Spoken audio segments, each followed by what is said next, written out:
அனைவருக்கும் வணக்கம்.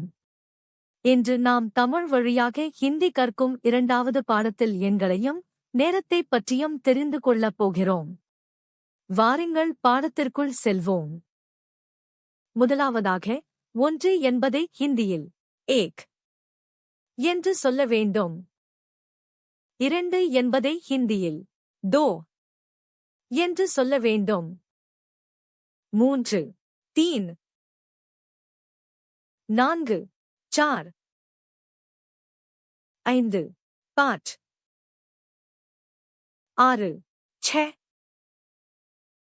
7 सात, 8 आठ,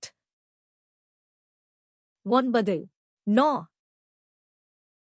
10 10, 20 20, 50 50,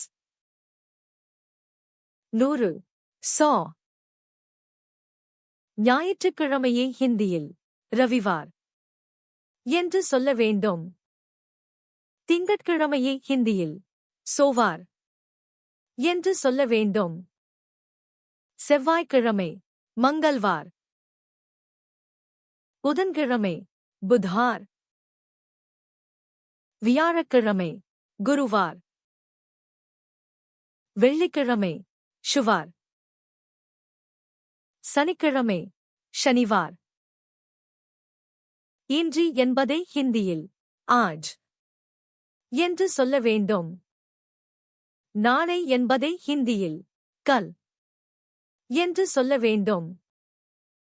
நேற்று கல். நேரம் சமய, மணி பஜே. இன்றைய பாடத்தில் நாம் எண்கள் மற்றும் நேரத்தைப் பற்றி தெளிவாக தெரிந்து கொண்டோம். மீண்டும் அடுத்த பாடத்தில் சந்திப்போம். நன்றி, வணக்கம், தன்யவாத்.